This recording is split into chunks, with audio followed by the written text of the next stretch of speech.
요한복음 14장 예수님께서 제자들에게 말씀하셨다. 나는 길이요 진리요 생명이다. 나를 통하지 않고서는 아무도 아버지께 갈 수가 없다. 너희가 나를 알게 되었으니 내 아버지도 알게 될 것이다. 이제부터 너희는 그분을 아는 것이고 또 그분을 이미 뵌 것이다. 신명기 30장. 사실 그 말씀은 너희에게 아주 가까이 있다. 너희의 입과 너희의 마음에 있기 때문에 너희가 그 말씀을 실천하려면 얼마든지 실천할 수가 있는 것이다. 보아라, 내가 오늘 너희 앞에 생명과 행복, 죽음과 불행을 내놓는다. 그리스도인들을 위한 금언 두 번째 순간. 11번째, 내 육신의 죽음을 두려워하거든 영원한 죽음은 어떠할 것인가? 인간은 육신의 옷을 벗더라도 죽지 않는다. 아니, 영혼은 죽지 못한다. 우리가 육신의 옷을 벗으면 어렴풋이 보이던 것이 선명하게 알 수가 있다고 합니다. 하나님과 예수님의 존재를.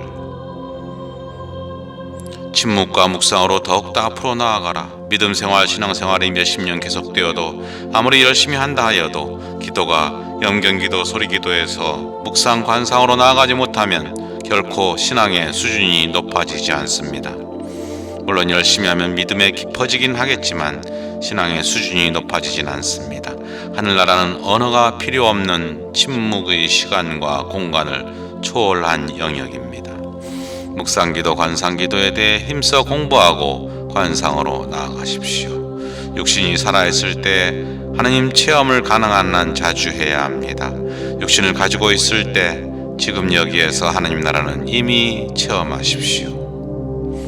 쓸데없는 것에 사용할 시간이 얼마나 있겠습니까? 창조주 하나님께서는 시간의 소중함을 일깨우시려고 시간을 단선적으로 비가역적으로 만들어 놓아서 과거로 돌아갈 수는 없고 다른 시간 궤도로 옮겨 탈 수도 없습니다. 지나간 오늘, 지금의 시간은 영원히 되돌릴 수가 없습니다. 하루의 시간을 허투루 보내지 마십시오. 인생이라 한낱 먼지이며 물방울일 뿐 낭비할 촌각의 시간이 어디에 있겠습니까? 80대 초반을 평균 수명으로 했을 때 인생에 남은 시간이 60대는 20년, 50대는 30년입니다. 그동안 암에서 걸리지 않고 불의의 사고로 없다는 전제에서 말입니다.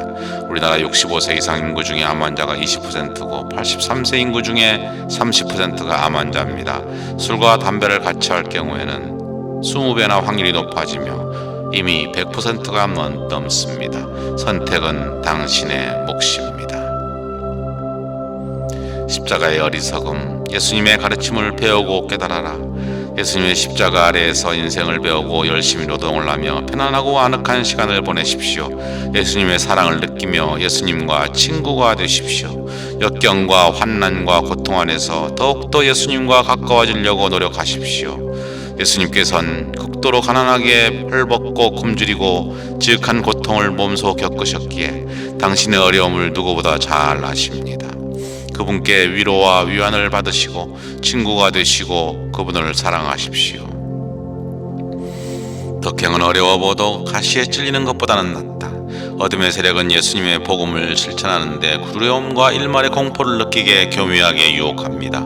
덕을 쌓는데 담대하고 용기 있게 나가십시오.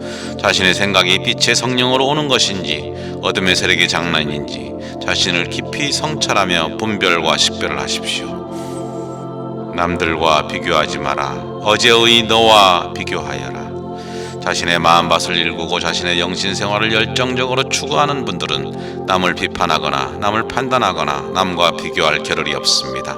자신이 부족함과 죄가와 허물이 환히 보이기 때문에 자신에게 투자할 시간과 열정도 부족한데 어리석은데 쓸 시간이 어디에 있겠습니까? 내가 가진 것 중에 하나님이 아닌 것이 어디에 있느냐? 곰곰이 생각해 보십시오. 당신이 섭취하는 음식물들, 흙에서 모든 식물이 나오고 식물은 동물이 먹고 흙을 통해 양분을 얻은 나무에서 과일이 나오고 바다에서 물고기가 나오고 사람이 입는 온갖 의복도 모두 하나님이 창조하신 원재료를 가지고 인간이 생산한 것입니다. 이 세상에 존재하는 지하자원 광물이 없다면 과연 현대 문명이 존속이나 할 수 있겠습니까?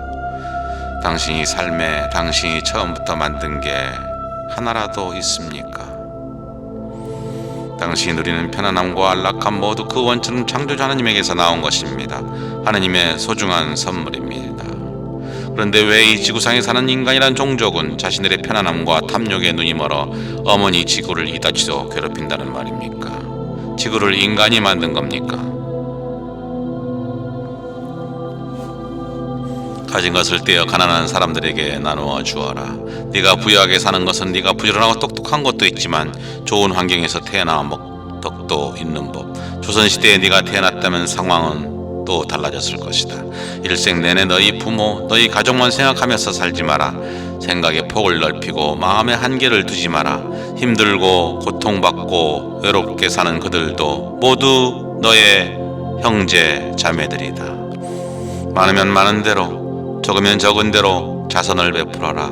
자선은 하나님의 눈에 자신의 인장을 찍는 것이며 자신의 죄가 사해지며 영원한 생명의 구원의 빛으로 나아가는 지름길이다. 어려움에 처한 사람들에게 해주는 것이 바로 우리 주 예수 그리스도께 해주는 것이다. 죽을 때 무엇을 가지고 가려 하느냐? 창조주 하나님께서는 구원자 예수 그리스도를 이 땅에 인간의 몸을 취하게 하시어 우리 인류의 죄를 대신 속죄하는 십자가의 순환과 죽음의 방법을 선택하셨다. 다시 말하면 하느님의 어린 양으로 예수님을 스스로 대속제물로 바치게 하셨다. 육체적 고통의 방법이 신이 택한 최선의 방법이다. 당신도 예수 그리스도의 고통에 당신의 몸과 마음과 정신과 영혼을 합쳐 봉헌하여라.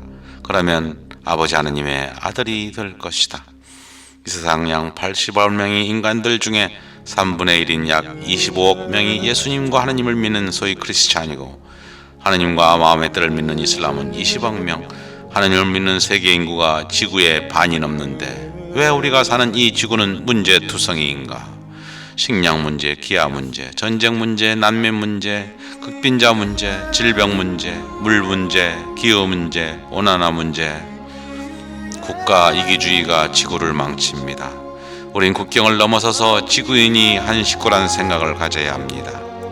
예수와 마음의 때의 가르침을 진심으로 이해하지 못하거나 그 가르침을 살아가는데 실천하지 않기 때문입니다. 육신은 죽어 썩어 없어지지만 당신의 영혼은 영원히 죽지 않습니다. 아니, 죽지 못합니다. 당신의 영혼이 세계가 당신의 본래 고향이며 이 스쳐 지나가는 세상에서 당신은 한낱 순례자이며 구도자일 뿐입니다. 이 지구상의 체류 기간이 끝나면 바로 하느님 나라로 바로 가야 합니다.